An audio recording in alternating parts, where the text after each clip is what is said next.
Mag-lunch na tayo mga kaibigan ng cucumber.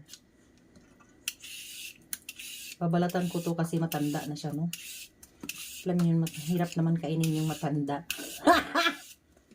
Kailangan balatan natin kasi sumasabit yung balat. Ayan, my friend. O, diba? Perfect na ba?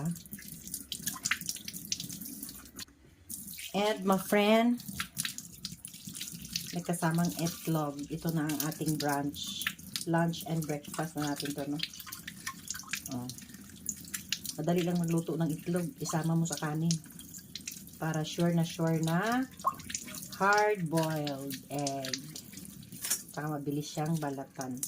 Kasi kapag hindi lutong-luto yung itlog, no? Hirap niyang balatan. So, ayan na. Tapos suka na yun, my friend. Lamig. Ayan, let's eat mga kaibigan. Lubat, tumaday ko eh. Ano na siya, oh. Yan ang ating lunch. Harap.